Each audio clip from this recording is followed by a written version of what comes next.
दोस्तों, मेरा नाम है विनीत सखूजा। किरदार हम जैसे में एक बार फिर से आपका स्वागत है। बहुत दिनों बाद वापस आया हूं एक नई कहानी के साथ, जिसको लिखा है निशा रावल जी ने और कहानी का शीर्षक है परवरिश। सुबह की भागम भाग। ओहो, इतना टाइम हो गया।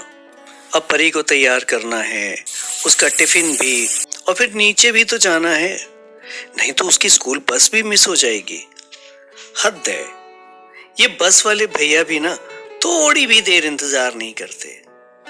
अरे, पर वो कर भी क्या सकते हैं? उनको तो इतने बच्चों को लाना होता है टाइम से। गलती तो मेरी है जो कभी कभी देर हो जाती है, और फल भुगतना पड़ता है बेचारे पतिदेव को कि जाओ और परी को स्कूल छोड़ के आओ। और पतिदेव बेचारे अनमने ढंग से उठ के परी को स्कूल ले जाते हैं। पर क्या करे, बीवी का आदेश जो है, नहीं करूंगा तो ये मुंह फुलाए बैठी रहेगी सारा दिन।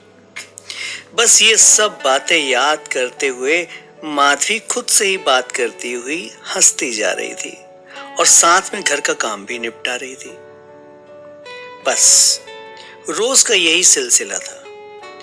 माधवी रोज 7 बजे परी को स्कूल बस के लिए नीचे छोड़ने जाती थी। उसका घर सेकंड फ्लोर पे जो था। उसी समय एक बुजुर्ग भी आते थे नीचे रोज टहलने। वो माधवी के ससुर जी की उम्र के ही थे। उनकी भी पोती की स्कूल बस उसी टाइम पर आती थी। बस जैसे ही माधवी अपनी परी के साथ आती, वो बुजुर्ग भी अपनी पोती के साथ आते। उस अपार्टमेंट का गार्ड 2 कुर्सियां निकाल कर देता था और माधवी और वो बुजुर्ग बैठ जाते स्कूल बस का इंतजार करते करते। माधवी की परी और उनकी पोती खेलते रहते जब तक स्कूल बस नहीं आ जाती। बस कुछ ही दिनों में माधवी और उन बुजुर्ग की बातों बातों में जान पहचान हो गई। माधवी उन्हें अब चाचा जी कहने लगी और चाचा जी भी माधवी को बेटी कहकर बुलाते थे। उन्होंने अपना परिचय दिया और माधवी का भी परिचय लिया। उन्होंने बताया कि वो दूसरे शहर से आए हैं। बेटे की यहाँ नौकरी है, बहू है, एक पोती है, और उनकी जीवन साथी अब इस दुनिया में नहीं रही। बस यही कहते हुए उनकी आंखें भर आईं। पता नहीं कब माधवी में उन्हें अपनी बेटी नजर आने लगी और सारी दिल की बातें चाचा जी उसे पूरे विश्वास के साथ बताने लगे। सच में इस विश्वास में कितनी ताकत होती है ना, कि पराया भी अपना बन जाता है, और यही विश्वास जब टूटता है तो अपने भी पराये हो जाते हैं। पर इस मामले में ज्यादातर लोग दिल की ही सुनते हैं, जैसे चाचा जी ने अपने दिल की सुनी और माधवी को अपनी बिटिया मान बैठे। अब तो रोज की आदत हो गई। चाचा जी जब तक माधवी को अपने दिल की बात नहीं बताते, उनको चैन नहीं मिलता।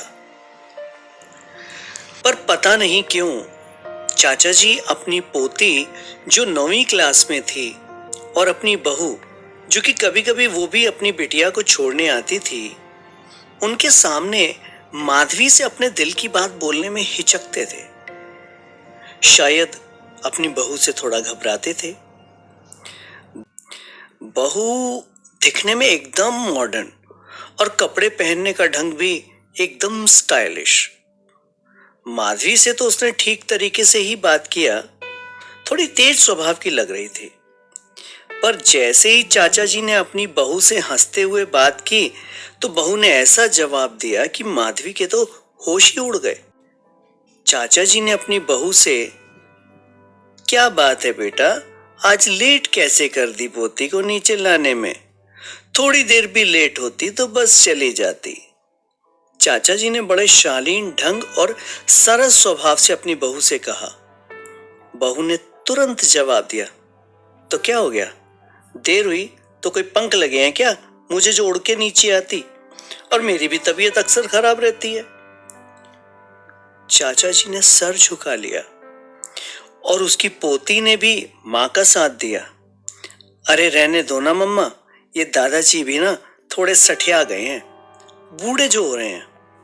और दोनों हंसने लगे। ये सब देख के माधवी के तो होश उड़ गए। वो बस अपलक ही सब कुछ देख रही थी। बहू तो ऐसे रिएक्ट कर रही थी कि ये तो रोज की ही बात है। चाचा जी ने भी दिल पे पत्थर रखकर मुस्कुरा दिया और टॉपिक चेंज कर दिया। माधवी अब सब कुछ भांप चुकी थी और सब समझ भी चुकी थी। दिन भर यही सोच रही थी, क्या यही है असली आधुनिकता? कि पढ़े लिखे हो, अच्छा खासा पैसा, कार, घर, सब कुछ, खुद को हाईली एजुकेटेड भी शो करते हो और बात करने का लहजा ऐसा? धिक्कार है फिर ऐसी आधुनिकता पर जो अपने बड़ों को मान सम्मान भी न दे सके।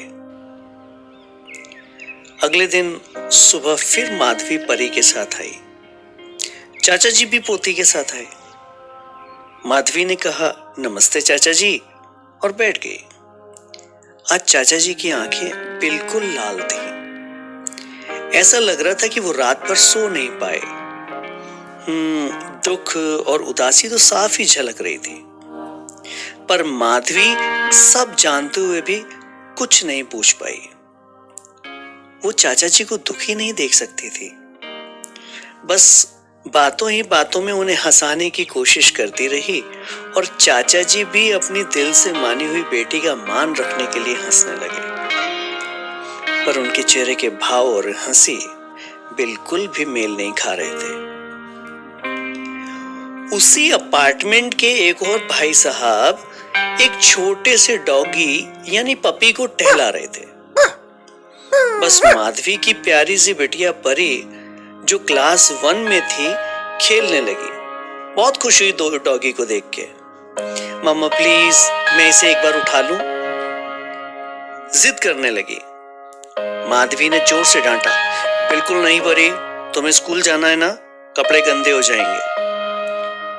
जैसे तैसे माधवी ने परी को मनाया, पर परी का मन तो उस डॉगी में ही अटका हुआ था। अचानक माधवी की नजर चाचा जी की तरफ पड़ी। पता नहीं वो क्या सोच के मुस्कुरा रहे थे। माधवी को उनकी मुस्कुराहट थोड़ी व्यंग्यात्मक सी प्रतीत हुई। माधवी ने कौतूहलवश चाचा जी से पूछ ही लिया, चाचा जी क्या बात है? उन्होंने बस बोला कि कुछ नहीं बेटी, बस इस पप्पी को देखा तो सोच रहा था कि ये भाई साहब अपने डॉग का कितना ख्याल रखते हैं। समय समय पर देख खाना देना, उसे नहलाना, उसको सुलाना, यहाँ तक कि अपने बिस्तर में भी सुला लेते हैं। बस दिन रात यही सोचता रहता हूँ, ये पपी कितना भाग्यशाली है ना, कि इसे प्यार भी करते हैं, दुलार देते हैं। काश कोई अपने माँ बाप से भी प्यार करता। ऐसे ही बोलते हुए उनकी आंखें डबडबा उठी, गला भर आया उनका।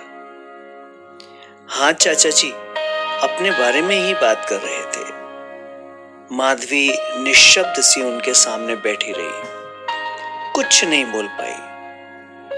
वो सब कुछ समझ चुकी थी कि चाचा जी के घर उनके साथ कैसा व्यवहार किया जाता है। काश उनकी जीवन साथी भी इस दुनिया में होती तो उनके दुख को समेट पाती। सच में क्या कुछ लोगों की आधुनिकता यही है कि वे डॉगी से प्यार करना तो अपना इस समाज में स्टेटस या कह लो रुतबा तक समझते हैं, पर अपने पिता समान ससुर को थोड़ा प्यार और सम्मान भी नहीं दे सकते? तो धिक्कार है ऐसी आधुनिकता पे, जो पूरी तरह से स्पष्ट करता है कि हम पढ़े लिखे गंवार हैं या मानवता ही नहीं बची हमारे अंदर। बस दिखावा दिखावा और दिखावा। इस घटना के बाद बस मैं तो यही कहूंगी कि आप ये मत देखो कि आपको क्या मिल रहा है, बस ये सोचो कि आप दूसरों को क्या दे सकते हो। अगर आप प्यार और सम्मान अपनों को नहीं दे सकते तो दूसरों को क्या दोगे?